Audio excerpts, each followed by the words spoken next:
Moving on to week 2 for the playoff podcast. Thank you once again, folks, for joining us. This is the Nick Severi podcast with Mike Leon. Mike, we get to have a little fun today because not only do we get to go over the upcoming weekend games and the divisional week, second week of the playoffs, in many ways is always probably the more interesting. I tend to think of these 4 weeks of playoff action and obviously eliminating the week between the Super Bowl with the dreadful Pro Bowl. But folks, we have a great show because we've also got the opportunity to get into last week's predictions. I dutifully kept scores for all the predictions, and Mike Leon will be very quick to remind us all how well he did. Let's get into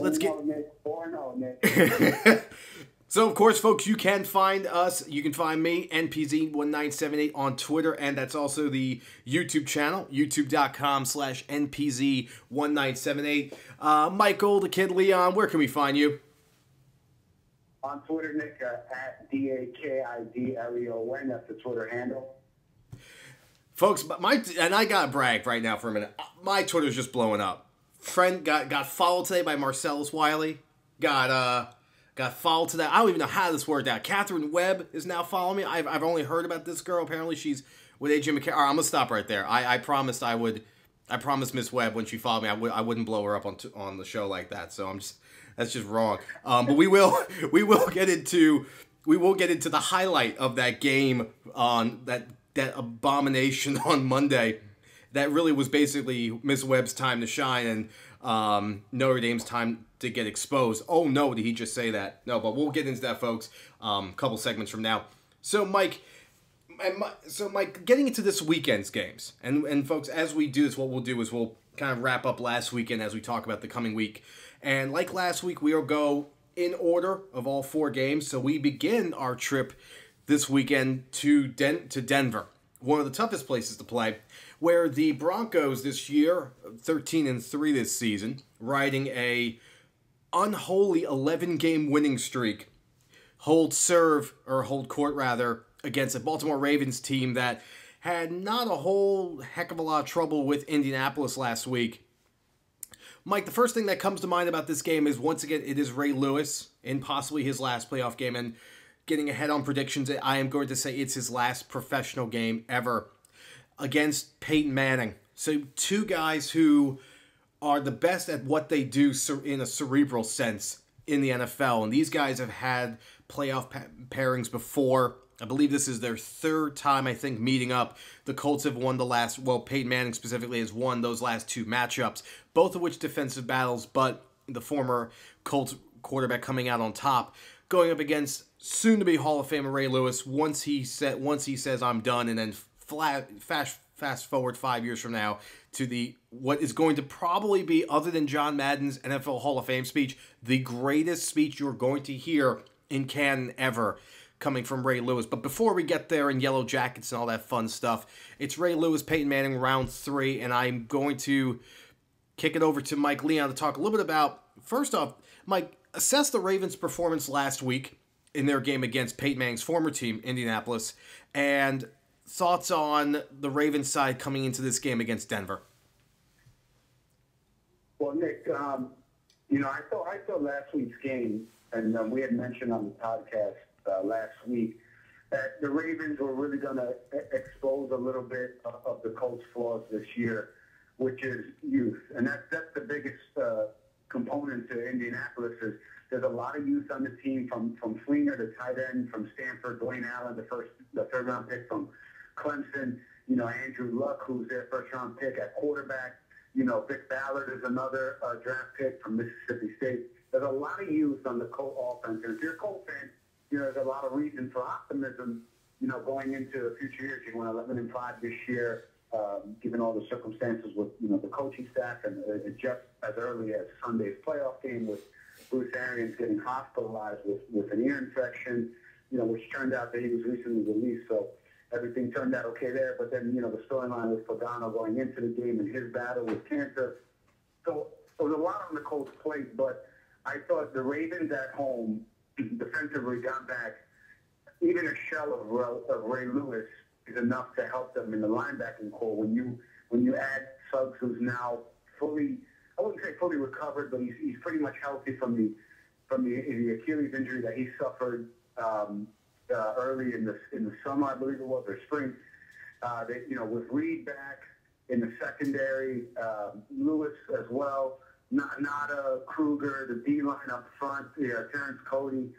They really had, for the first time this season, maybe, besides Webb, who's still not healthy, who's out for the year, they pretty much had their entire defense intact, and they took advantage of, third down situations, of getting the Colts off the field. You saw late in the game when the Colts were trying to come back, the Colts showing their inexperience and their youth. A couple of drop passes on some third and fourth down conversions really led to pretty much the ultimate downfall of the Colts. But you look at just from a numbers standpoint for the Colts, you got to give them a little bit of credit. They're only down 10-6 at half, and really it was that Ray Rice play, that 47-yard gain, that one big play, that if they limit that play, they're in pretty much control going into halftime. You also look, they forced Ray Rice into 2 fumbles, very unlike Ray Rice, the all-pro running back from our university there, Nick at Rutgers. Flacco played really well. He stepped up in the absence of the running game from Rice, and so did, Ozzie Newsome doesn't get a lot of credit in Baltimore, their general manager, for drafting, but they drafted this kid, Bernard Pierce, out of Temple, who's an all-MAC performer, a couple years ago when he was in college, really good running back coming out, and he's the backup to Rice, and he rushes for 103 yards. Anquan Bolden had a big game, 145 yards receiving. Flacco had 2 touchdowns, and that pretty much carried it because the defense really set the tone for the Ravens against Indianapolis. And like I said, I thought the key matchup was the front seven of Baltimore against the youthful side of the Colts' offense. And in a lot of situations, the Ravens won the matchup. Kruger had a big day against Castellano, the rookie draft pick out of Boston College, on the Colts side of the line. Their side of Winston Justice, who they added this past offseason from the Eagles, their side of the O-line really got exposed, by Nada and Kruger especially. And it led to, a couple of tackles for losses, a forced fumble. And like I said, I think the big part of it was the Colts offense getting exposed. And now the Ravens, to me, are kind of the wild card in the AFC because, as I mentioned, last week's podcast, I really think the Ravens, I wouldn't say it's carved out for them to make the Super Bowl, but if they can get past the Broncos here and a rematch against the Patriots in a place where they're not afraid to go and play and really should have won last year, it really sets the table. If they can just get past Peyton this week for the Ravens to make a run in Ray Lewis's final year to the Super Bowl. The one thing, what jumps out though, and I'm going to base actually, I'll begin by taking everybody back, way back, taking everybody back to December 16th of last year. Denver against Baltimore. Baltimore at home goes on to lose 34-17, and quite honestly, the game wasn't nearly as close as the score might indicate. Going into the fourth quarter, Baltimore scored all of 3 points to Indianapolis' 17 already. Indiana. See, I'm doing it again. I think Peyton Manning, I think blue and white to Denver rather. So it's 17-0, and before the game even gets remotely interesting, but it goes on to be 34-17. 34-17 Denver. Couple of stats that jump out, of course. When you look at Peyton Manning's performance in that game, 17 of 28, 204 yards, and a touchdown. Longest pass scores being 51 yards. Joe Flacco goes 50% of the game, 20 for 40, 254 yards, 2 touchdowns, and a costly interception. Big receiving numbers, though, for Dennis Pitta that day. Seven receptions, 125 yards. And then to compare to Eric Decker of Denver, 8 receptions, 133 yards. Mike, because the game took place so recently, and it was in Denver, I wonder, and I questioned the Ravens last week going into the game, and of course I was obviously wrong, with my prediction taking the Colts, and I wondered about Baltimore's ability to stay with Indianapolis's offense, and obviously gave way too much credit to Andrew Luck, and despite Reggie Wayne having a fantastic game, over 100 yards receiving on 7 catches, the issue now is going to be that traveling to Denver, and as I said at the start of the show, one of the toughest places to play in the regular season and even more so in the playoffs.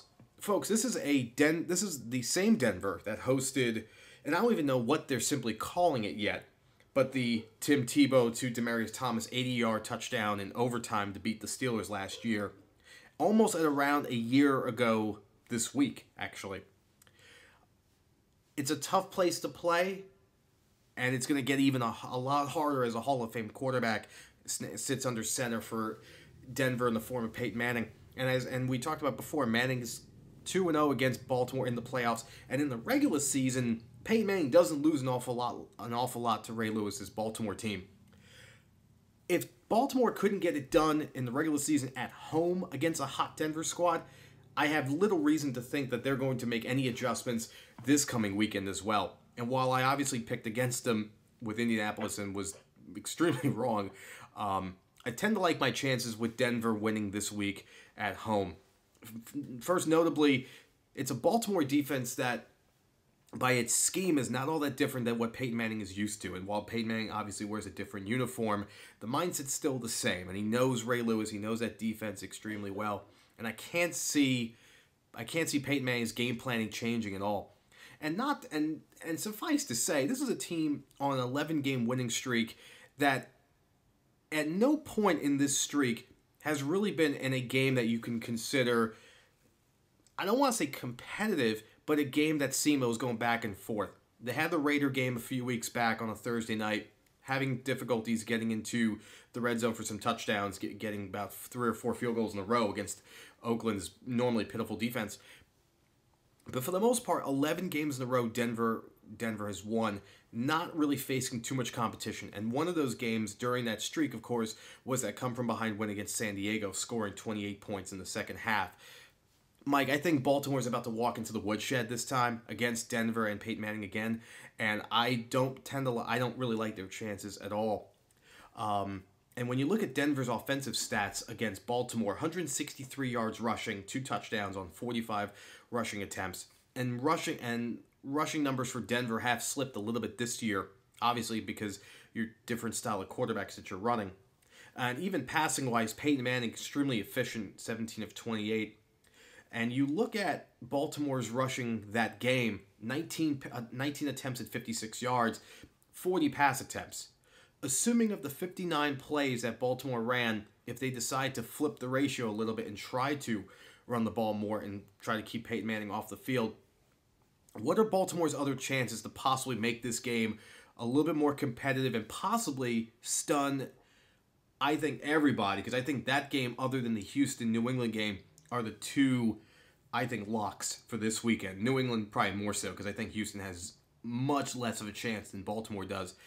But, Mike, what are Baltimore's chances, if any, to come away from Denver with an upset and be able to extend the career of number 52 for another week? Well, Nick, I'm actually going to go against you. I actually think the Ravens are going to go to Denver and win this game. If it wasn't for a short week that the Ravens have been afforded, and I really don't understand the scheduling standpoint of it, especially, they have to travel across a couple of time zones to go to Denver. But I think the Ravens really have the advantage in a couple of spots. The first is the Ravens really do have a lot of weapons in the passing game. Anquan Bolden, Torrey Smith, Dennis Pitta, and Ray Rice out of the backfield are a bunch of good weapons that if Flacco does get an opportunity to get some time and that line provides him some time, he can get out to. I don't expect a repeat performance of what Rice just did against the Colts. Rice averages about 82 yards a game in the playoffs on the road. He's made his best living. Everybody remembers that opening touchdown run against the Patriots a couple years ago when the Ravens went up to Foxborough and won that divisional game. And Mike started off the game with about a 75-yard touchdown run. But I think they have the advantage, not up front in terms of the right side of the line, because I think Von Miller can get some pressure. But I think the Ravens' O-line, if they can buy Flacco some time and Rice gets the ground game going, unlike he did, against Indianapolis at home, which was, to me, an anomaly and not the norm, I think the Ravens can keep Peyton Manning on the sidelines for long enough. I think the Ravens, where they're going to have a little bit of an issue here is, and I think the biggest thing that they need to do is really make the Broncos one-dimensional and try to force Peyton into passing situations, 3rd and 14, 3rd and 15, something like that, because let's face it, the Broncos really haven't had a consistent ground game this year that they can hang their hat on. So you even give more credit to Peyton Manning for his ability, to do what he's been doing, not giving the ground game. Now, no Sean Moreno rushed for, buck 15 about that against the Ravens back in week 15. But you got to remember, like I said, you're missing the emotional leader. Suggs still not 100% healthy. Reed banged up in that game. And you don't make excuses for the Raiders because, offensively, they didn't play well in that game either. But I just think it's a different mindset, just like the Ravens Colts. It's a different mindset and urgency in the playoffs as opposed to the regular season. And I think the Ravens struggled in the regular season. I think they have found their second win here in the playoffs. And I just really expect Flacco, Rice, and that combination and Anquan Bolden to, I wouldn't say have their day, because I think this will be a very close game. It'll be within, a field goal, 7 points. But I really expect that if the Ravens can keep the time of possession and keep Peyton Manning off and him on the sidelines, I think the Broncos defense is not as good as the Ravens defense. I think the Ravens running game is better than the Broncos running game. And I'll take my chances and actually go with the road dog because of the playoff-tested experience that the Ravens have. And I would say somewhere in the neighborhood of, a 28-24 type game, 31-27, something along those lines, because I think both teams are going to score, but I just give the Ravens a slight edge with Ray Rice if they're able to really control the clock. And that's the big key, because they need to control. They can't have Rice have 2 fumbles like he did, especially putting a short field on Peyton Manning, because as you saw, Rice's 2 fumbles the first one didn't lead to any points, and the second one, led to a field goal. So I really think that those are big keys. And I really do like the Ravens in this game. Of all the teams going on the road this weekend, I like 2 road dogs this weekend. The Ravens are one of them because of the playoff tested, and we'll get to the other one later on, which will be the Green Bay Packers. My prediction is going to be, I'm going to go 31-14 Denver, almost a repeat of their last meeting in mid-December. Now, folks, of course, as promised to go over last week's prediction in the Baltimore game, Mike Leon, of course, had 34-17 Baltimore over Indianapolis. I went with the Colts 21-17, so not even close to being correct. Mike, the last point I'll make about Denver's running game is looking at the last 4 games Denver's had, starting with the game against the Raiders. Each game has been at least over 100 yards, most notably the Baltimore game, actually, at 163, ending the season at 172 against Kansas City. So I think Denver's running game might be, it is a little patchwork because obviously you are dealing with some injuries, but I think better than we expect, though. Mike, we're actually about the 19-minute mark, so I'm thinking we're going to take a break here. After taking that game apart. Folks, when we return, we get to the night game when we go to San Francisco. I'm sorry, I almost had a brain fart right there. As we head to San Francisco, rematch of a regular season game between Green Bay and San Francisco. Predictions to come. Stick around.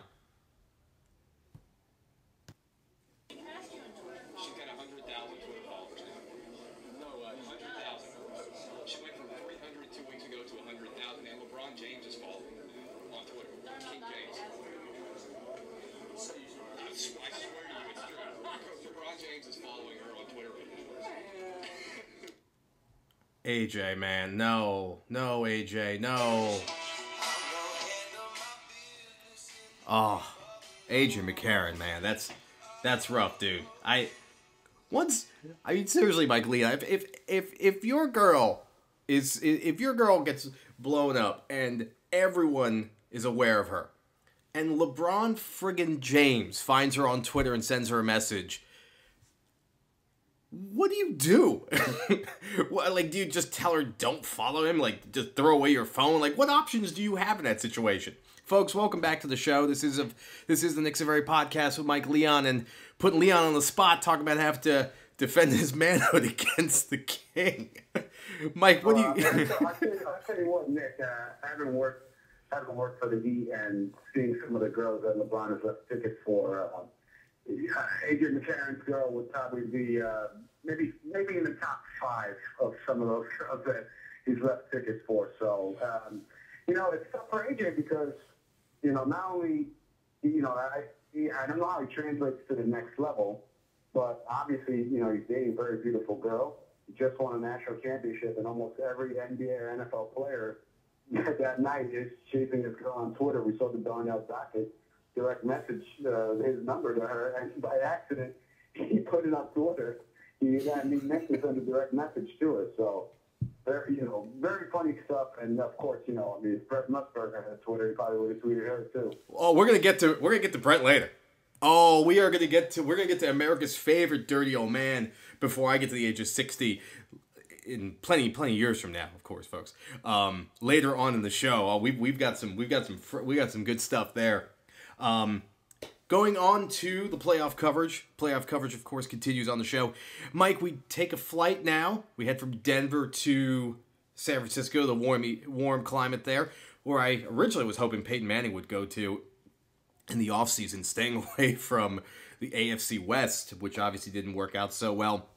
Mike, we now move to San Francisco. San Francisco in a rematch this season against the Green Bay Packers on starting in week 1, September 9th. Go on to win 30-22 against Green Bay.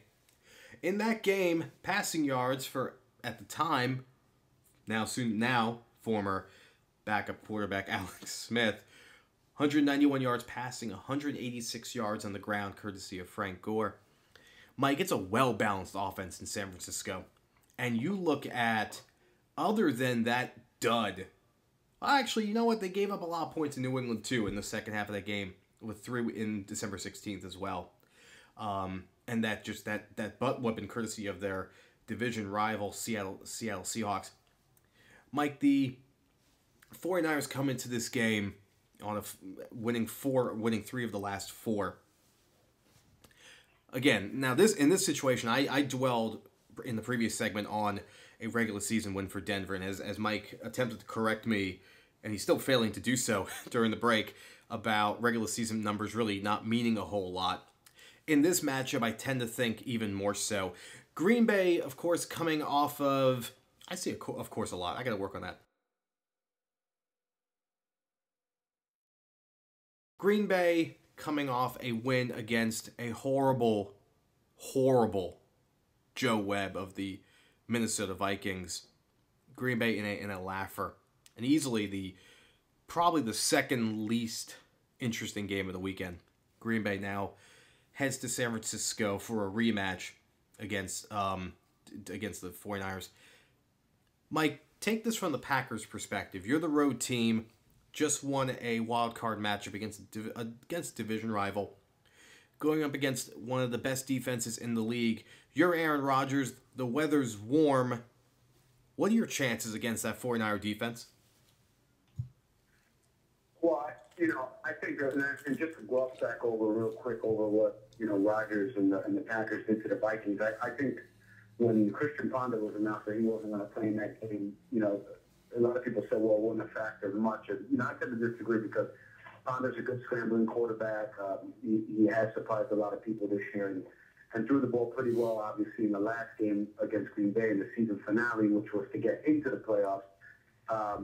So you put some stock into that, especially when your back's against the wall, you need the game. But I thought the Packers, did what they did in terms of controlling the clock, time of possession. They really, made Joe Webb scramble a lot. It's of no fault to Joe Webb. He's a backup quarterback, didn't play a lot this season. If any, I think the last action he got was the third game in the preseason. So, and Adrian Peterson, like I said, he's probably going to get his 90, 100 yards, rushing, which he did. He had 99, but it just wasn't enough in terms of being able to sustain some drives and actually put some points on the board. When you're the road team, just like the Colts, when we were talking about the Ravens, you've got to find a way to make the home team play from behind. as best as you can. You know, the Bengals for a little bit, and we'll touch on them later, in the Texans game did that with the interception for a touchdown and kind of were forcing the Texans offense to play from behind in certain points of that game. And for both the Colts and for the Packers, they weren't able to, for the Vikings, they weren't able to make, you know, the home teams kind of sweat it out a little bit. And I thought the Packers really had good momentum. And like I mentioned before about the Ravens kind of being given the short end of the stick, having to travel across a couple time zones, you know, early on a Saturday when they just played Sunday, the Packers really got, I would say, a little bit of a benefit here. I mean, you have a Saturday night playoff game at home, and now you get to rest after that win for a couple of days here, you know, almost a full week, and travel cross-country, like you said, to a warm-weathered game in San Francisco, where it's conducive for that passing offense. You know, Jordy Nelson looked really healthy in the last two games. Had a good game at Minnesota in the season finale. Played well last week. You know, Randall Cobb, Greg Jennings is finally getting his bearing back. James Jones, Jermichael Finley has been, you know, quietly, you know, a major contributor in the second half of the year. So they're getting their passing offense back. But the big thing for Green Bay this year has been the rushing attack. You know, and while they re-signed Ryan Grant, and they're hoping that Ryan Grant helps out him and a combination of Alex Green, who's their leading rusher this year, you know, just under 500 yards, which is very telling that the Packers rely heavily on the pass offense. The strength of the 49ers team is, you know, their back secondary and linebackers with, you know, Navarro Bowman, Patrick Willis. You know, you got I forget some of the other players that they had back there in the secondary, but the strength of their team is their back line, their back eight, and it's really going to be a styles of, you know, who can actually control the ball in the air. Will San Francisco get off on third down and force a punt? Now, what I'm intrigued to watch, while everyone's talking about that side matchup between Green Bay's offense and San Francisco's defense, what I'm actually interested to watch is San Francisco's offense, because last year in the playoffs, Alex Smith did a really good job at home against the Saints. He had a couple of touchdowns. You know, they had some good sustained drives. Gore gave them a good balance on offense in the rushing game. And I think, like we talked about in all these playoff matchups, it's a different emphasis. It's a different mindset when you're talking regular season and when you're talking playoffs. And the playoff-tested teams normally come out ahead. We saw that in the first round of games, and I think we're going to see that a little bit in the second round of games. This Packers team has really not been respected that much throughout the year. We saw what happened in the Seattle game. They've really had a chip on their shoulder since then. And, you know, they won the Super Bowl a couple years ago. Their offense looks to be peaking at the right time a little bit with these last two games against the Vikings. And they look to be making the right adjustments on offense, getting just enough from the running game to give Rodgers the ability to play action. The defense is playing a little bit better now that Clay Matthews is back. DJ Rogers, you know, making some noise on defense. Charles Woodson is back for the first time this season.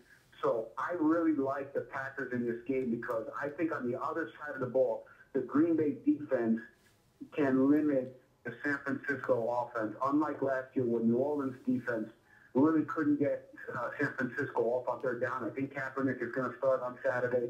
I think Green Bay has the matchup here in terms of the playoff experience and being playoff tested. And they have the advantage at quarterback, which is the biggest position on the field. Rodgers is back home. Everybody knows he's from Palo Alto, California. So he's from that area. He went to Cal Berkeley. I think it's going to be a big homecoming for him. And I like the Packers, you know, a lot in this game. You know, somewhere in the neighborhood of, you know, 31-21, something like that, because I really do think that their offense will dictate, and I think they can go two ways on this. They can go quick strike offense, or they can go, you know, ball control offense with their passing game, which is, you know, anomaly in the NFL. Normally use the run to kind of control the clock.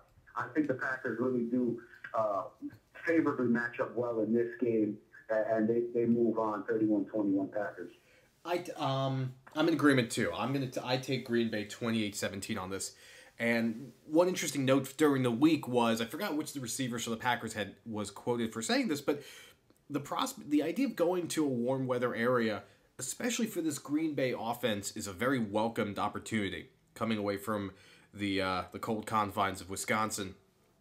Which is really telling about this Packer offense is this Packer team since that Super Bowl, and even before that, the year before, in that great playoff loss to the Arizona Cardinals, it's a Green Bay offense led, of course, by Mike McCarthy that thrives on a warm weather dome-like offense. It's a team that likes to put up a lot of points, that moves the ball down the field with frequency.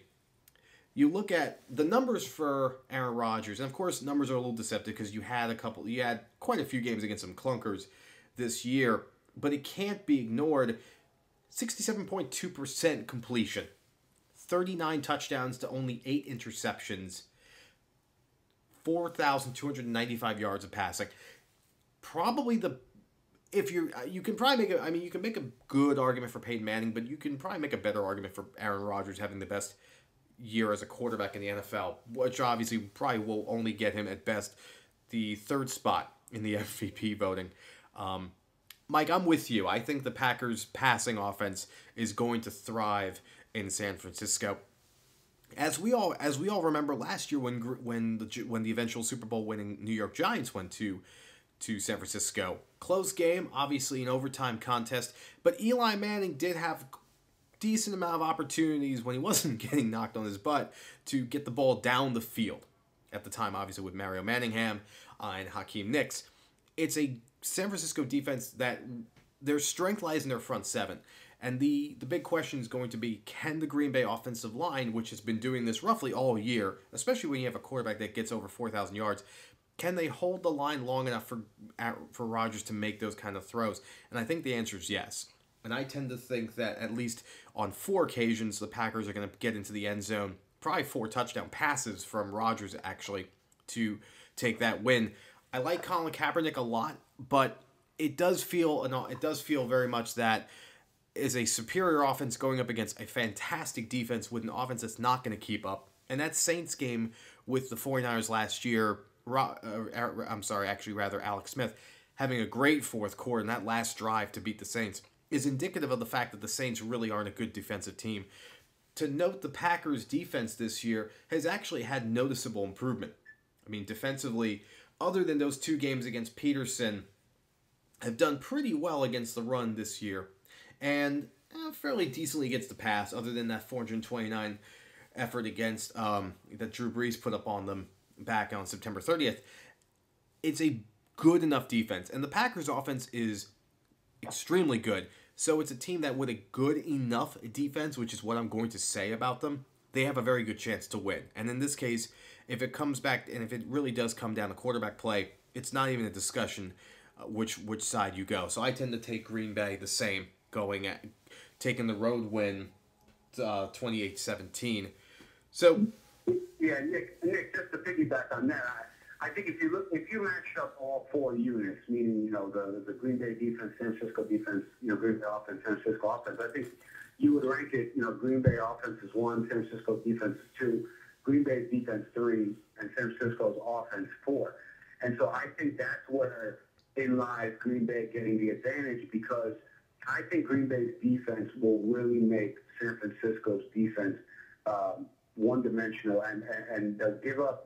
They'll take away Gore in the running game and really make Kaepernick make throws down the field. And when you add Charles Woodson in the secondary coming back, which is a huge advantage, as we know, as Raider fans, what Woodson can do in the playoffs, it's going to be a big, not only a psychological, but he's a very good player still at this stage in his career.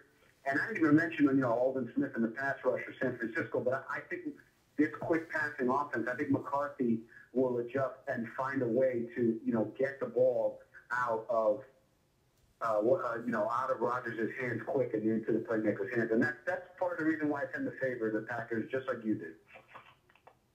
So let's stick around. We'll take one more game before we go to break. Mike, Sunday then. I believe the afternoon game is the NFC contest. Am I correct? Yeah, we're looking at the NFC game is at 1 o'clock, Seahawks Falcons, and then the Texans Patriots is 4. Okay, thanks. This game coming up is probably the more interesting. the Atlanta Falcons have been, much like the Atlanta Braves, a one-and-done team in the playoffs. Last year, getting absolutely crushed against the Giants. Year before, an absolute embarrassment as well. Matt Ryan hasn't won a playoff game yet. Mike Smith, head coach, obviously hasn't won a playoff game yet. It's a team that has dominated the regular season. They are a perennial 12-4 team every year, it seems.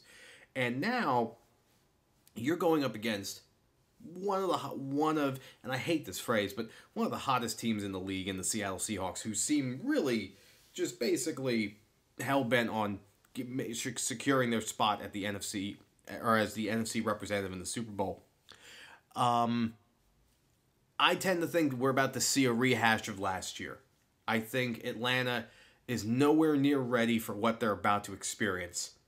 It's a team that, while they play in a fairly competitive division in the NFC South, is about to play what I would consider hell on earth with that defense in Seattle. Mike, can you make any case for the Falcons being able to pull this one out on Sunday afternoon? Nick, now I'm going to make a case, but they're going to win the game.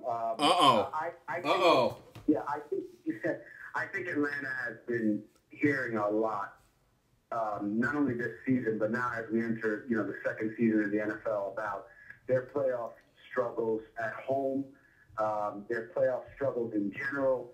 Matt Ryan and Mike Smith, and the ability to not only win their division, but be tops, in the regular season, to give them the advantage throughout the playoffs at home.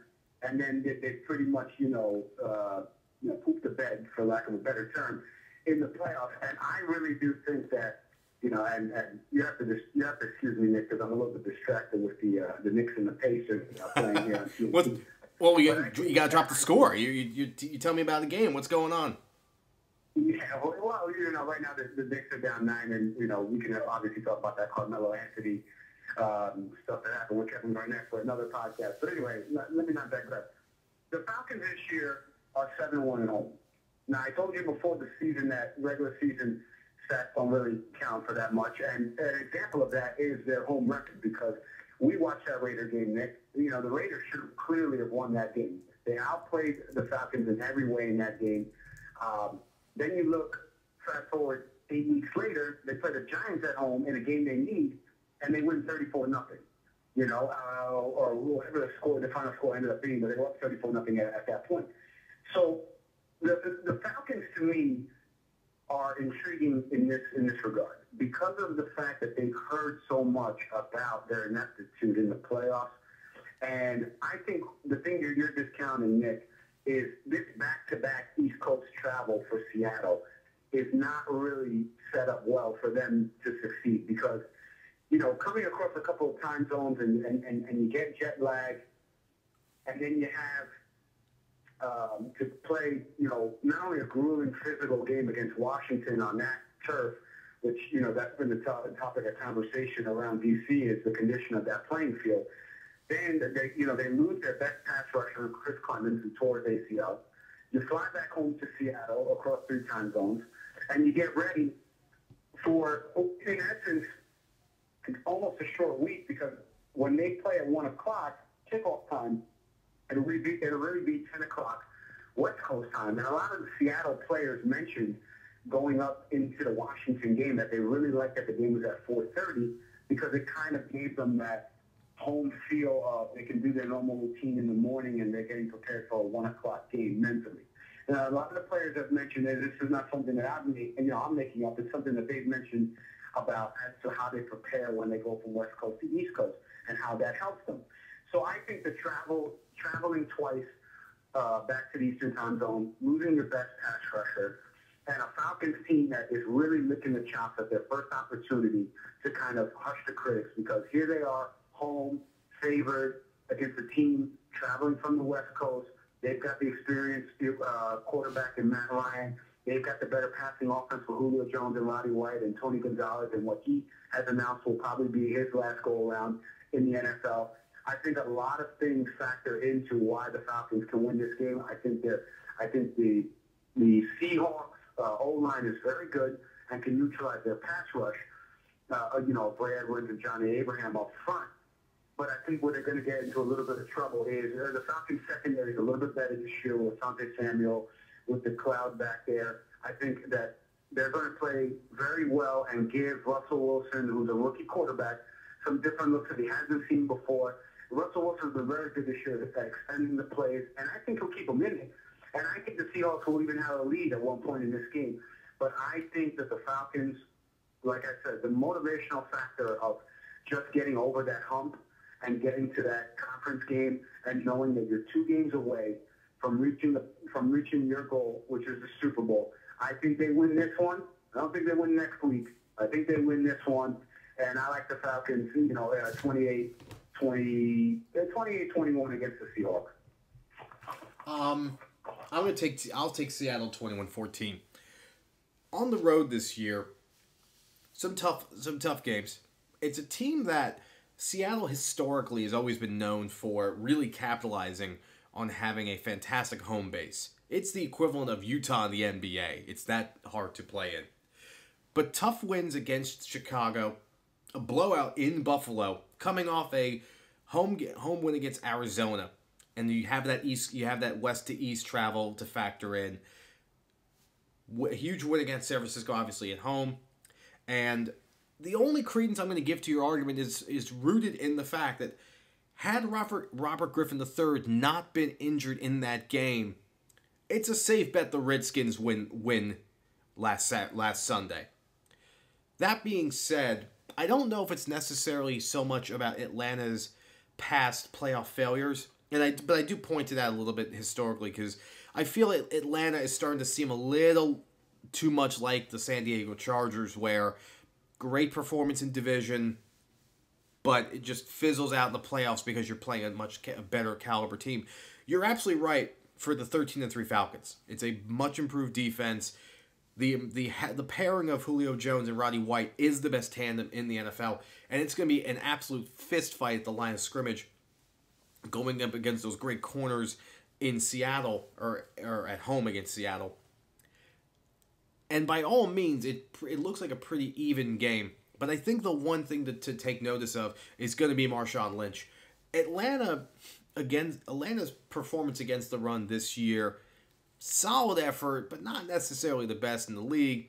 And it's a running back who I think is maybe the second or third most devastating player in the league after Adrian Peterson. I tend to think that pairing of Russell Wilson, who apparently is a fantastic blocker, and I did not know this until I watched the game last week, but I think that pairing between Wilson being able to play conservative, still get his 200-plus yards, get a couple of touchdowns, and Lynch getting at probably, I would estimate, 130, 150 yards on the ground. I don't see Atlanta being able to stay with that. Atlanta as a passing team is a strong team, but I think the cornerbacks make that pretty interesting. And yes, the loss of Chris Clemens is noticeable at the front line, but it's a pretty good front seven for Seattle. Otherwise, I tend to think they take this on the road, and I really, I just have no faith in the Atlanta Falcons. I'm sorry. Atlanta sports in general, I really am never that impressed with because of playoff performances. And I just stick with Seattle getting one step closer to their second Super Bowl, in this past, I guess, since 2000, or 2006 rather. And I like Seattle's chances. I don't think. Yes. Well, I think Nick, the one thing that you can point to, and you mentioned it, is Marshawn Lynch, and I also think the fact that the game is indoors on a turf field, it kind of neutralizes it because you don't have to deal with playing conditions like they just did in Washington. So I do think that Seattle does have a chance. And like I said, I expect it to be a close game. I expect Seattle fully to have, some semblance of a lead where, the Atlanta fans are getting restless and Atlanta's got to play from behind. But I really think that at the end, Atlanta has too much in the passing game, weapons-wise. And I think that they can run the ball effectively. And losing Chris Clemens is huge, especially when you take into account he's the best pass rusher. He's the leading sacker this year. That's a huge loss to make up on the defensive line, and especially Seattle is one that likes to get pressure with their front four. Their linebackers, KJ Wright. And the secondary, like you mentioned, with Marshall and Earl Thomas have been playing really well, but it kind of goes hand in hand. You get pressure, force quick throws, the secondary reacts better, and I think because of losing Clemens, and the big thing is, I think you're kind of underselling this traveling twice, to the East and West Coast, and I know the numbers kind of support the arguments for East and West Coast travel, with teams coming across different time zones. I really just think that the back-to-back weeks of having to travel and losing one of your best players, especially at this point in the season, is going to be a little bit too much for Seattle to overcome. And now, having said all that, I do think that they have a chance in the game because of the way Russell Wilson has been playing down the stretch of the season, the way he just played last week in his last playoff game. And like I said, the fact that the game is indoors and you don't have to worry about any type of weather conditions affecting the game, I do think Seattle does have a chance in the game. But I think ultimately, this is Atlanta's time to put up or shut up. I mean, we'll find out next week, if Atlanta really has taken, and I wouldn't say they take the next step by winning this game because they're favored to win this game at home. But do they actually finally, kind of stamp themselves? Do they go out there and show that they can beat a team that they're supposedly better than at home in the playoffs? And that's really the measuring stick, because the Falcons have heard it all year that no one cares about what you do in the regular season, and this is the fourth season in a row they've won more than 10 games, but nobody cares about that because at the end you're judged as to what happens in this half of the season. And I think that's really hard home this year with this veteran-laden group, and I think they get the job done. This then brings us to after the break, folks. We come to what I think is going to be the wow. Let me put it to you like this, folks, on the Nick Saveri Show with Mike Leon. Notre Dame is going to think what happens to the Houston Texans is an embarrassment. Folks, stick around for some more postseason chatter. We'll be right back.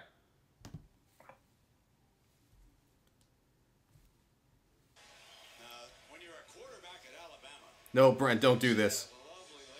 Oh, no, Brent, don't do this. Oh, no, Brent. Brent, where are you going with this? Well, don't talk about his mom.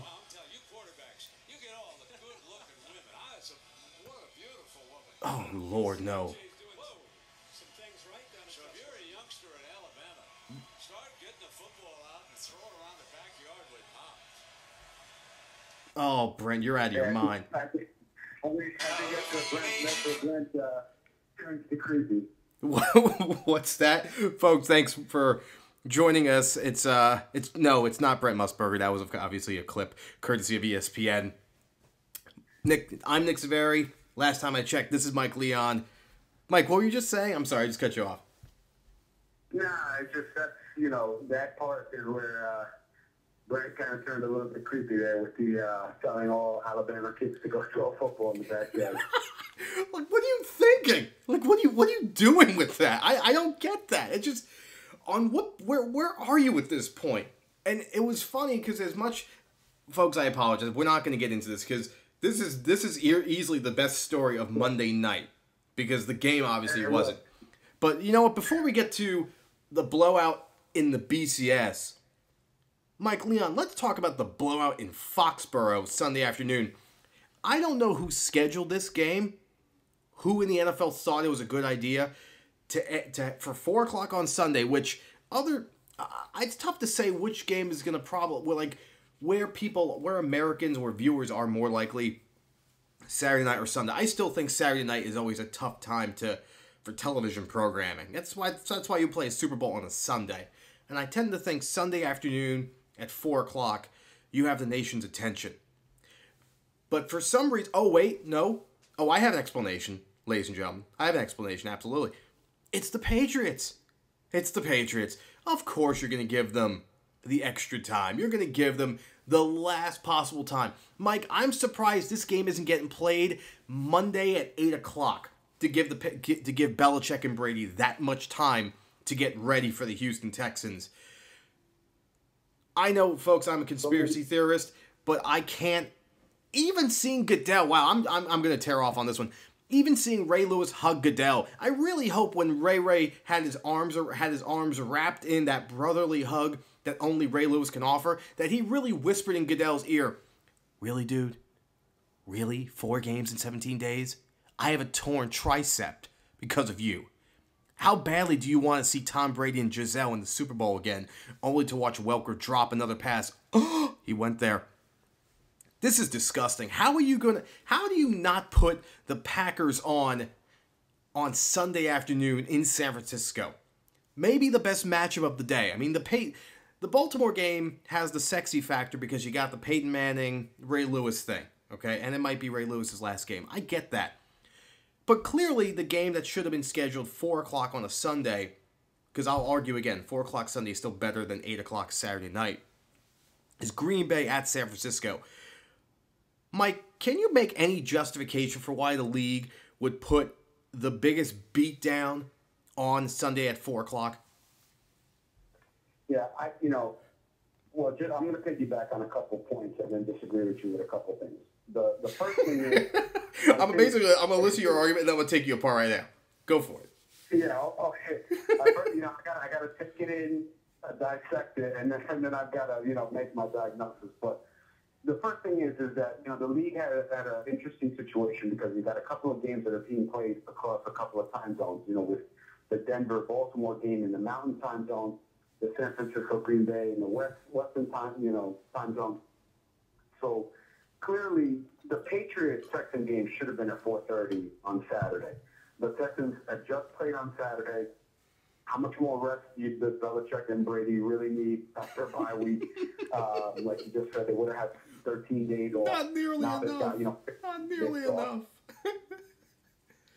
and it's just, I think Goodell, it's obviously you don't want to talk about conspiracy theorists, and no one, trust me, has hatred for the Patriots more than me and you, Nick, after, what was a clear and apparent force Charles Woodson. It's a fumble! It's a fumble.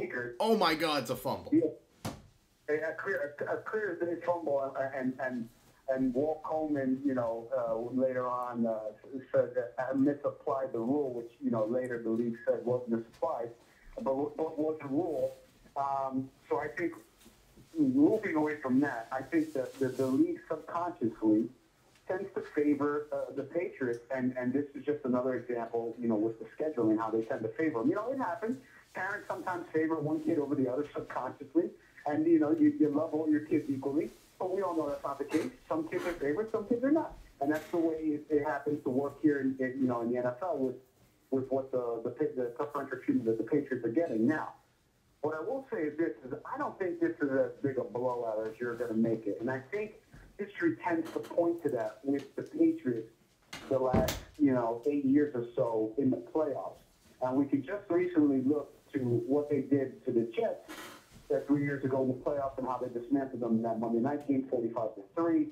They had the bye week, and here we go. The Jets are coming back up for a slaughter, and the Jets actually go up there and win, quite comfortably and control that game and make Brady uncomfortable and win the playoffs. I don't think the Texans are going to win on Sunday, but I do think the Texans are using the motivational factor of, what a lot of the media and the column that Dan Shaughnessy wrote, in the Boston Globe about how this is really set up for the Patriots to go to the Super Bowl again. Here come the Texans, limp as a dog, having lost 3 out of their last 4, notwithstanding their playoff win last week. Matt Schaub, who really hasn't played in the playoffs. Under the Texans, remember last year, T.J. Yates was playing in that playoff in their 2 games when they got to the, past the wild card round and into the divisional round. So it's pretty much set up for Tom Brady again to face Peyton Manning in the AFC Championship game. And, the road has been set. The NFL has set the schedule up. Here comes Houston having us travel across. They do get an extra day of rest. I'm sure Houston is thankful for that. But I think when you're talking in terms of football and the matchups, I think the Texans can do a couple of things here. One, I think they have the pass rush that can make Brady a little bit uncomfortable if they can get to Brady with J.J. Watt, with Brooks Reed, I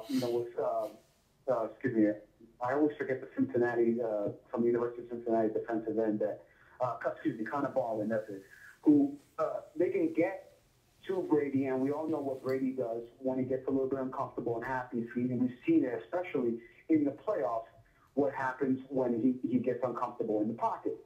Now, the second thing is you need a semblance of a running game if you're going to try to keep Brady and that offense off the field. And the Texans do have that in Arian Foster. They have that with the backup in Ben Tate.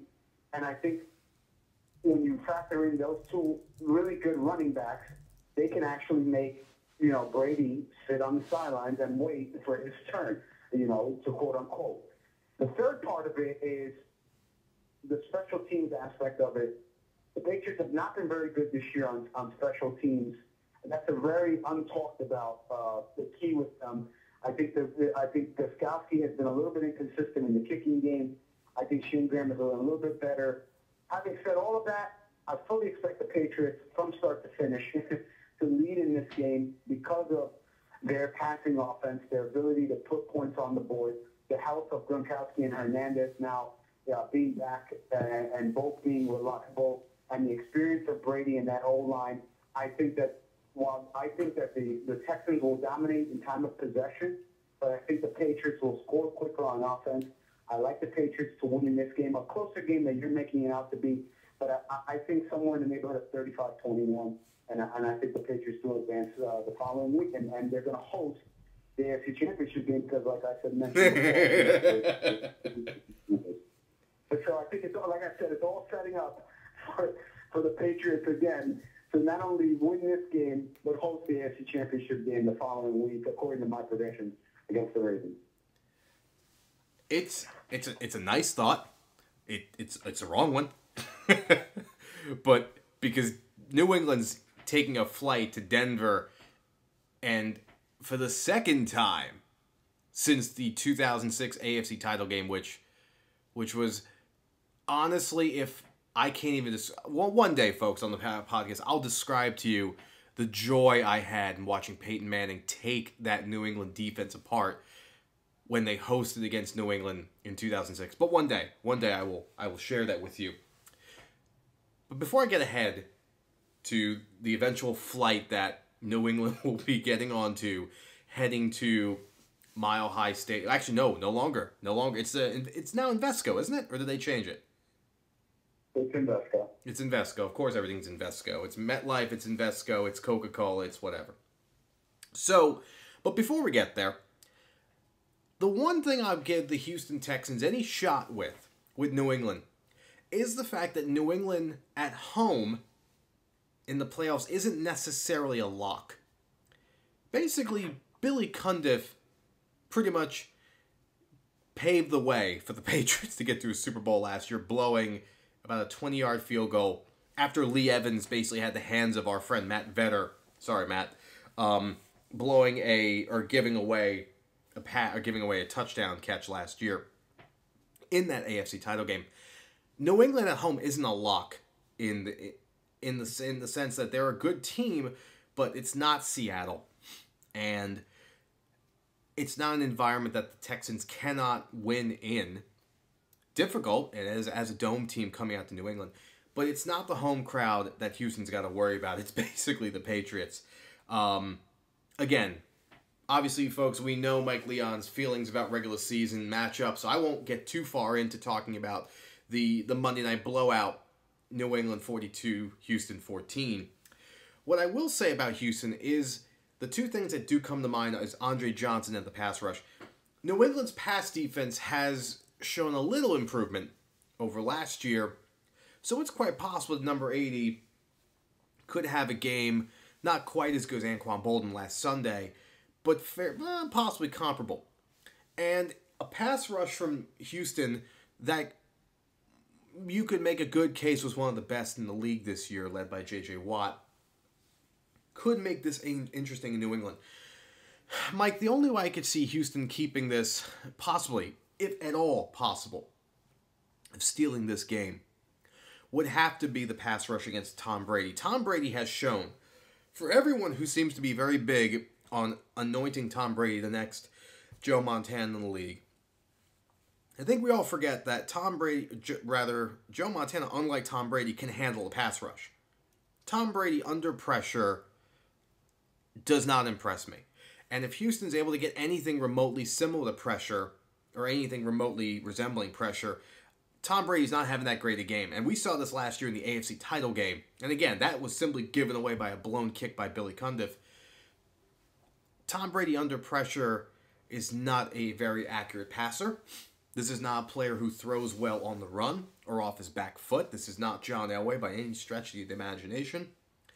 And the biggest concern, obviously, for the Texans is going to be Rob Gronkowski. You know, far and away the best receiver in New England. And how do you handle that? Because Houston doesn't really have, and most teams don't, have a linebacker that's going to stay with Gronkowski. Probably short of Patrick Willis. I can't think of a linebacker that can stay with Gronkowski. But if the pass rush for Houston can be improved, I think they can make that game a little bit more competitive. I still think New England's going to take a trip to Denver and get beat next weekend. But I give Houston a fighting chance on the condition that they have a decent enough pass rush. Matt Schaub, by contrast, has great receivers, has the ability to stretch the ball down the field with the passing game, and can keep it close. I think the key is going to be for Houston, and this sounds so cliche, is Houston has to exert themselves early. Get 7-0, get 10-0. See if you have the opportunity to get up early on New England and force New England into a situation where they're going to have to start really having Brady take 5-7 step drops, which he's not really good with against a good pass rush because he, again, as I said before, not the best necessarily throwing the deep ball as much as he used to be and not the best under pressure. If they can take an early lead, they can probably hold on to it because they have a good enough defense to do so. But if New England gets up early, Houston doesn't strike me as a team, and Matt Schaub certainly doesn't strike me as a quarterback who can make this interesting. I'm writing this down as 35. I said 35-10 New England. Now, I know I'm talking out both sides of my mouth, and if you ask my fiance, she'll say I do that quite a lot. I tend to think in the vision that New England does get up early, and Houston maybe gets a cheap touchdown in the fourth quarter. However, if in the other scenario, Houston does get the early lead, they could make this interesting. But I think Houston needs to get spotted 10 points to make this even remotely competitive. So I wrap it up with 35-10 New England. Mike Leon, of course, has a 35-21 Patriots. So Mike, going to both of our setups in terms of what next week looks like. Just going down the list. Mike Leon, of course, has Baltimore taking the road win, Packers taking the road win, Atlanta holding serve at home, and the Patriots holding serve at home. Me, by contrast, basically only Denver and New England at home holding on for the win. Packers and Seattle both getting the road wins. Mike, in the scenario you're painting, Baltimore's going back to New England for a rematch of last year's AFC title game. Should that happen, do you feel the Ravens are in a better situation to win that game, or is it more likely that New England's not going to need a bad kicker to beat Baltimore? If we're talking in the scenario you're painting. Well, I mean, I think if we're talking about next week's game based upon what I had predicted, right? I really do think that Baltimore's defense, especially their front four, Kruger, Nada, and Cody up front, I think they can get to Brady better than Houston can and give them some problems. And I think Baltimore's secondary is better equipped to handle some of the receiving weapons that Brady has, like Brandon Lloyd, like Wes Welker. Also, I think the linebacking core with Suggs, with Ray Lewis, with Ellerby. I don't know if he's hurt or not because he did get hurt in the Colts game, but I think I think they can handle. Nobody can absolutely handle the pass catching tight ends of New England, but I think the Ravens can neutralize a little bit better with their defense than the Texans can, and I think we'll find that out in Sunday's game. And I think we got to get to this bridge first, and then cross it, because the Denver game is going to be a tough game to win, especially with the altitude Baltimore's going to face. But I would give obviously Baltimore the edge. I should have them, I picked them to win, and go into the Super Bowl. But I do give them the edge going up to New England, and especially the home struggles that New England has recently had in the playoffs, and losing some of these games at home, like we mentioned, for the Ravens and the Jets in the divisional round of games. So I would favor them in that. In the NFC, Atlanta, Green Bay, I would 100, based on the scenario that I'm painting, I would 100% favor Green Bay because of what they did to them a couple years ago in the playoffs. It's pretty much a similar style of offense that Green Bay is running. There really isn't a semblance of a rush game, but the passing offense of Jordan Nelson with the receiving core and James Jones and Jermichael Finley, and especially Aaron Rodgers' propensity in these big games. We saw it in the Super Bowl. We saw it in the NFC Championship game. We saw it in that game, the divisional game a couple years ago as well. He has played his best ball late in the season, and I think they're poised to make another run at it, and I think they would run through Atlanta too, and I think you would agree with me just because you wouldn't tend to favor all the pressure at home, Atlanta at home, and it's it's pretty much a neutral surface because of there's no weather conditions and the turf field. So I think we would favor Green Bay in that game as well. If I know you don't even have Atlanta getting that far, but I think if you're honest, you would favor Green Bay as well. There you have it, folks. You got to hear the chance to hear the delusions. Oh, he did it right there, folks. Delusions. The delusions of Mike Leon. Ladies and gentlemen, stick around. They will listen. Yeah, folks. In all fairness, Mike Leon did go 4-0 to my pathetic. Wow, I didn't even count this. Oh my God. I went 2 for 2. I did take Cincinnati, sadly, and I did take Indianapolis. Wow, I don't even know what I was thinking with Seattle, but oh my goodness, folks. When we come back, what does my fear of a TV show when I was 2 years old have to do with Notre Dame fans? Stick around, find out. We'll be right back.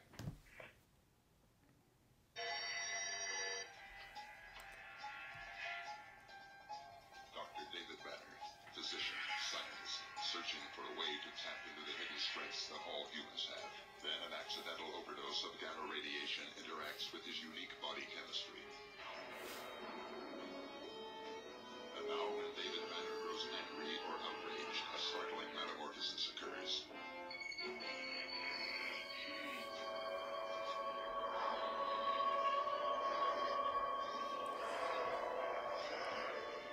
Mike Leon, I can't even tell you.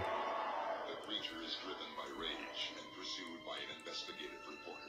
Mike Leon, I can't even tell you what that show was like for me growing up as a kid. Folks, welcome back. We are in the last and final. Last and final? That's terrible radio. We've come to the last segment of the show. Wow, even saying last time it's terrible because it's like, okay, well, they're done. What am I listening for? Stick around, though, because it's going to get funny now. Almost as funny as Mike Leon's predictions for Baltimore winning on Sunday, but be that as it may. When I was about 2 years old, in syndication by that time, courtesy of CBS, Bill Bixby in The Incredible Hulk with, of course, Lou Ferrigno playing the painted Green Monster, which you can argue might be even more convincing than the CGI that we saw in the Avengers and the Ang Lee film from 2003. Scared the absolute you-know-what out of me.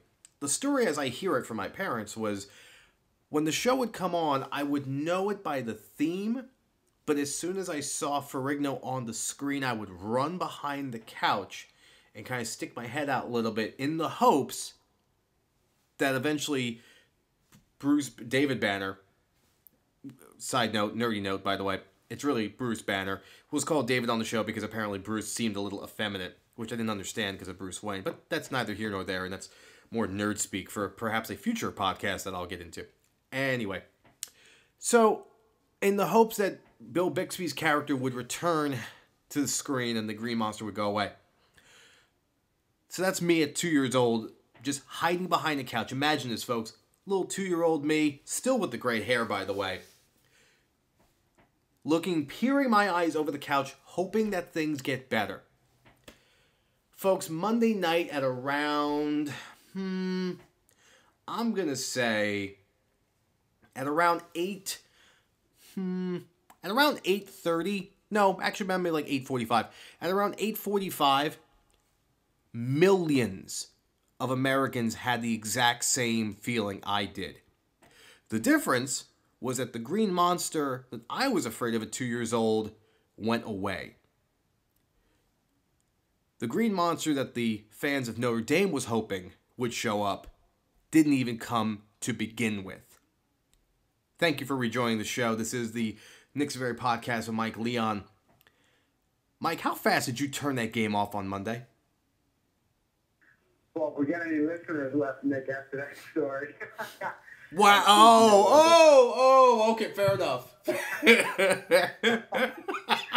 That's what I told the beauty of a podcast is the edit button. And no, but in all seriousness, I got to be honest. I caught the game a little bit late, so I told a friend of mine we were talking about before, and I do not condone gambling, but we were thinking of gambling on the game, and I told him before the game, I fully expect a team to score within the first 2 minutes. It'll probably be a team wearing white and red helmets. But I expected Notre Dame to be in the game, but before the game started, everyone knew that the mismatch came in the secondary. The secondary for Notre Dame was susceptible all year. Pittsburgh exposed it in that 3 overtime game that everyone mentions. But then, if you're a Notre Dame fan, you go, well, what about the Oklahoma game and with Landry Jones, the Oklahoma quarterback, and some of the weapons they have on the offensive side of the ball, Oklahoma with Justin Brown. And everyone was talking about, well, we can nullify them, and we can definitely nullify Alabama. And as you saw, Alabama's offense was pretty much pro-style offense, smash-mouth football. They did the same thing against Georgia, running the ball right down their throats and setting up the passing game. And Amari Cooper, who was a freshman receiver for Alabama, is going to be a really good receiver. He's not in the same ilk as, Julio Jones when he was there. But he's a very good, he needs to develop into his body, but he's going to be a very good receiver for them. Lacey, I think, has shown the country why, if he decided to come out this year, would be, a top running back. They just seem to grow on trees down there the last couple of years with Mark Ingram, and you're seeing what Trent Richardson looks like in the NFL, and now they got this other kid, Yeldon, who is Lacey's backup, and you're seeing Lacey, the strength of the O-line of Alabama. But I really take umbrage with a lot of people saying that this really shows that the SEC is the best conference in college football. I think the problem happens is that the SEC gets too much credit in the preseason polls. So what happens is a lot of these teams, like a Florida, like a Mississippi State, some of the SEC teams that got exposed in their bowl games become higher ranked and get inflated when they reach a 7-0. Whereas opposed to another school like a Notre Dame that got to 7-0, had to really kind of work their way. In Kansas State, the same thing when they got to 7-0. They have to really kind of work their way. They don't have the same reputation that the SEC has. The SEC loves to talk about, well, this is the 7th year in a row that they won a national championship, and obviously the 3rd and 4 years for Alabama. But they never talk about, this year the Big East was 4-0 against the SEC.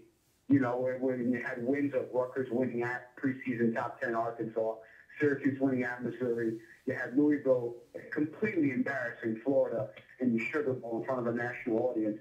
And they didn't really perform. And then you look at some of their performances in the bowl game. Now, they did finish 6-3 in the bowl games. And a lot of it came late, with Alabama winning, Ole Miss winning, their game Saturday against Pittsburgh. But, in their favorable matchups that you thought were slam dunks for them, with LSU and Clemson winning that game late. The Louisville one comes to mind because of the poor performance of Florida, and everyone talked about how they deserve probably a shot at the national championship because of how they finished beating Florida State to finish the year 11-1, and they couldn't get in there. And people were thinking it was going to be a rematch like last year with Alabama LSU, so it would be an all-SEC national championship game. I just think that Notre Dame wasn't. You saw one team that was fully experienced, that had been there before, And let me tell you something. Living down here in the area, Nick, and living about 20 blocks away from where the Alabama team hotel was, which is the Fountain Blue, and Jesse Palmer mentioned this on ESPN, there's a lot of distractions in Miami, as you can attest to, and I can attest to. But hey, Mike, not to cut you off, I'm pretty sure the announcement you just got was in reference to the Browns hiring, I think, Gene Chudzik, I think offensive coordinator of the Panthers, for a head coaching job. So once again, former offensive coordinator for the Carolina Panthers, who now no longer gets to work with Cam Newton and trades it all for Brandon Whedon is now the head coach of the Cleveland Browns. Sorry for the interruption, folks. Mike, back to you. Wow, good breaking news. I did not know that, Nick. And we'll touch on, coaching vacancies and stuff like that, hopefully in a future podcast and probably when we wrap up the NFL season. So that's pretty shocking there, because it wasn't a candidate that was really mentioned heavily. But anyway, so you talk about back to Alabama. They had mentioned in Monday night's game that they had a team meeting to kind of refocus everybody. And just as recently as Sunday, I saw some of the Alabama players out on the beach, having a good time, kind of relaxing. It was really like a reward trip for Alabama. This is their second year in a row here, and they're staying at arguably one of the nicest hotels, in the country, if not worldwide, that has, 11 restaurants, 2 nightclubs, a 3,000 square foot, a cabana that spaces out looking into the ocean with 2 pools. They're staying in one of Miami's, luxurious hotels, which is, loosely based on, the television show Magic City on Stars. And here's Alabama, not really focused. They had a players-only meeting, which a lot of guys said kind of refocused the group. And they came out Monday night with a statement and a purpose of kind of saying, like, this is our stage. This is what we do. We're the team that's been here through the last 4 years. We're going to be out physical up front with their old line, with Barrett Jones at center, Chance Womack, who's going to be a first-round pick at left guard. They came out and really controlled the line of the scrimmage. Notre Dame looked lost in the shuffle. Their secondary got beat on a lot of big plays. McCarron made 0 mistakes, as you would expect a 2-time national champion quarterback would. And you just saw the difference in the 2 teams, and it was clearly on display on Monday. But I think I'm with people saying that it was the SEC versus the rest of college football. I just think it was Notre Dame not being ready in that spotlight. And you can highlight a lot of Notre Dame games earlier this year, with close wins at home against BYU and Pittsburgh, where they should have lost both games, and they were fortunate enough to win those games, and then they wouldn't have even been in this position where they'd be 12-0 playing for a national championship. I think if you're a college football fan, you're really looking forward to the 2014 season because a couple of reasons. One, all the conference realignment will probably be done by then. All these teams that are joining, what conferences, Big Ten, ACC, that whole shuffle will probably be done.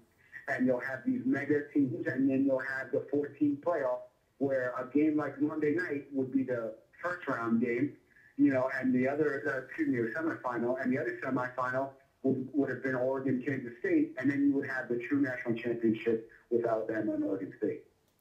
Yeah, I can't see now the argument the argument I'm going to bring up, or at least the argument I've heard, and this is probably just from really ignorant people, namely friends of mine on Facebook, was about Notre Dame's presence in the game in terms of whether or not they should be there. And I'm doing a total straw man routine right here in terms of propping up an argument that's obviously fallacious. Fallacious or salacious, I'm forgetting. I think it's fallacious. Anyway. It's a flawed argument, but about Notre Dame, whether or not they should have been there, whether or not they were overrated. I can put an end to that right now. Folks, other than Ohio State, Notre Dame was undefeated this season. Only team in Division I football to boast that, especially in a team in Notre Dame's caliber. Obviously, they're going to the championship game. That's not the discussion here. As far as what happened against Alabama, the best way I can put it, it was the equivalent of me watching student athletes playing athletes. This isn't to say, because obviously as soon as I said that, the reaction I would imagine people to have is, does that mean that there are no students in Alabama? well, you can judge for that yourself. But watching that game was very clear that one team looked like a college team, and the other one looked like a minor league NFL team, if not an NFL team. Beating Notre Dame is not necessarily a marker to say how they would do against NFL team. And that was obviously brought up this year, and it's a dumb argument anyway. But watching Alabama take Notre Dame apart was indicative of the fact that while Notre Dame had a great regular season and totally earned the right to play in that game, they were going up against an Alabama team that is probably, it's safe to say, at least a third of their players are going to be playing are first or second round picks in the NFL draft. And as Mike had said, they probably do grow running backs on trees, if not just out of pods like in the Matrix. And then you can also even notice, as much as we've been having a little fun with A.J. McCarron today, A.J. McCarron, just like, oh my God, the name just, wow, third string for the Jets, Mike, who?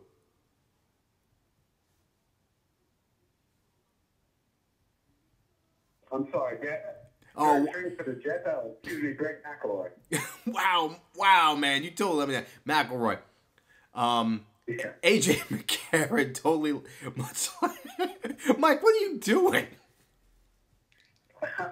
You know, this Nick Pacer game. Oh, okay, all right. Really got my attention, and the rivalry is heated up. The Knicks are going to probably fall here. There's about 2:40 left in the game. The Knicks are down 10.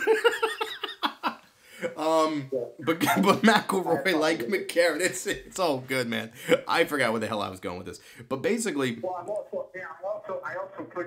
I also have to put the phone on mute, or else you're gonna have a lot of expletives that you're gonna have to edit out if you leave me. Man, you could go. No, listen, folks, we are not sponsored by anybody. We don't worry about. Censorship's not an issue, and you'll notice I'm not even dropping advertisements like I did the first couple of weeks, but. In case anyone was wondering, part of the sponsor today will definitely be Sam Adams Winter Lager, which is fantastic. And we are still using the Bluetooth speaker, courtesy of Brookstone, and the Apogee microphone from the Apple Store, which is definitely making the sound of the show so much better. See, Mike, right there, 3 advertisements, and we're not getting paid for it. But I think what you were touching on, Nick, was about just how big and physical Alabama really looked, and just. The difference in style of players was noticeable on both sides of the ball for Alabama, especially when you saw Notre Dame late in the game really trying to throw on Dee Milner, who is, if not the best cover corner in the game for Alabama. And, the safety came over, made a tremendous play on the interception in the second half, and Notre Dame got some momentum going. We talked already about how Lacey just looked bigger and stronger than anybody out there on the field. And Alabama's O-line was just bigger and stronger and more physical. It was a total mismatch on both sides of the ball.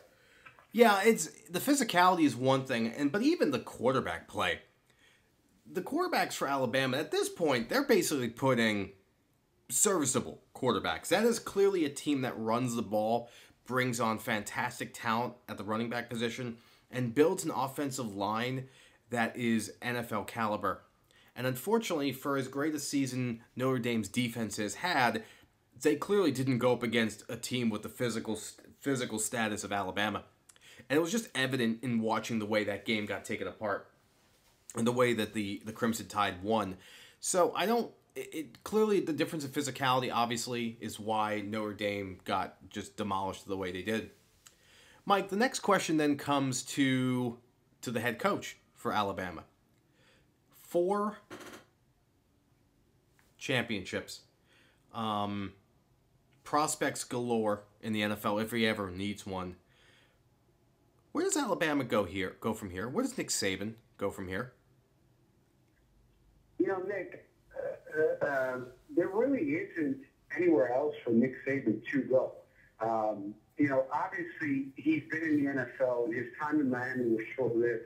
But I think the NFL really gave him good perspective. And, some coaches, Steve Spurrier said it best, the control aspect in college is so much more than it is in the pros, because you have guys that are in your program, 18 to 21, that you have a major influence over, and you dictate whether or not they play. Your final say.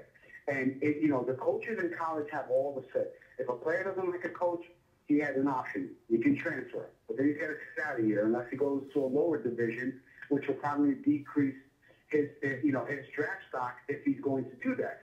And so because of that control that they have, they're playing in the best conference, arguably, in America.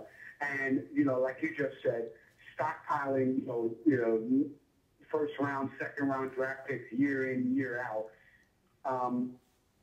So not stockpiling, but he's actually, he is stockpiling from the high school rankings. He's already got the top-rated recruiting class, one of the top-rated recruiting classes coming in this year. You get, like we just mentioned, Barrett Jones and Chance Womack and Eddie Lacy are all destined to be drafted in the first round. If some of them leave early, Barrett Jones is a senior, so he's going to have to leave, obviously. But when you look at the comfortability, okay, because he's making almost $6 million a year. He coaches at arguably the best college job, back in the late 70s and 80s with what Bear Bryant did there, and now the tradition that he has reestablished at Alabama. You really only have, two objectives at Alabama: win the SEC West and beat Auburn. Anything after that is pretty much gravy, and Saban has gone above and beyond that by winning 3 national championships there, and the litany of players that he's produced, and the program, for the most part, and I'm using air quotes and I'm winking, is a clean-run program. But, obviously, innocent or proven guilty, so there's no NCAA sanctions that the program has been hit with. I'm sure their graduation rate is down a little bit, but that's mostly because of the talented players that they continue to produce at that program. But some of these college coaches, and they've talked about it, like we were just mentioning with Spurrier, they don't feel the same in the pros. You don't have the same type of control over a player making equal amount of money or more money than you are. And the schedule in college is such where you can take little respites of break, especially, that week when the final week of the regular season, and then you've got about a 5-6 week window before the bowls actually start. If you're fortunate enough to get to like a championship game or a BCS bowl game, so you've got a little window of respite, and then you've got signing days in February, so you only really have to close out in January and February. Then you've got a couple of months off to where you're still working on some of the things you want to work on in spring practice, but college is really more designed to give coaches a little bit more rest here and there along the way. Whereas NFL coaches, and John Gruden has mentioned this numerous times, they work 14, 15-hour days. In the office at 6 a.m., they leave at 9 p.m. And it's a grind in the NFL, and it's a short-term job because a lot of coaches are. We just saw this year. 8 coaches fired this year. 5 general managers fired this year. The expectation levels sometimes are too high. And if you're Saban, you've got arguably the best college coaching job. You're making boatloads of money. You're in a decent city, Tuscaloosa, Alabama. It's not great, but him and his family are comfortable there. Why would you want to leave? And I get shocked when top-name college coaches end up leaving. It took us all aback at Rutgers when Shiano left, but it took us aback because he had been there so long. Then you go to think about it, and the guy's been coaching at one spot for 11 years, and here's an opportunity to coach in the National Football League. For him, you have to take it if you're him.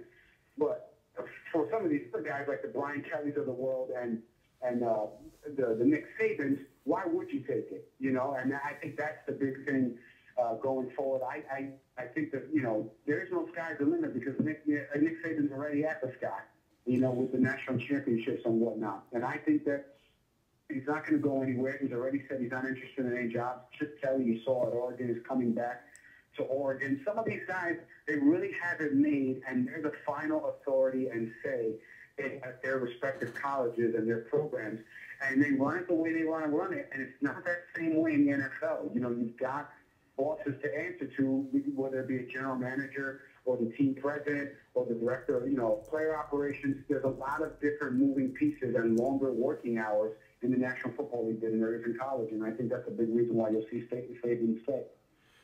Mike, if Nick Saban wins a championship next year, that's 4 for the University of Alabama.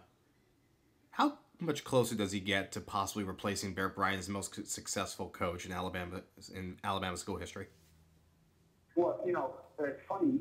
I think Dan Lebatard was mentioning recently on his radio show that how weird is it that Nick Saban plays in the stadium where there's a statue of him outside the stadium? I mean, you rarely see a coach, in bronze in a statue when he's still alive. That's how good Saban has really turned around this Alabama program from, the dreaded depths of when Mike Shula took over as Alabama coach, and the appreciation that the Alabama fan base has for the propensity for winning in that state, especially winning over Auburn, winning the recruiting battle, winning, in terms of how many championships they have. Now that they've won this championship, they have 9 for the university, and that's tops in football.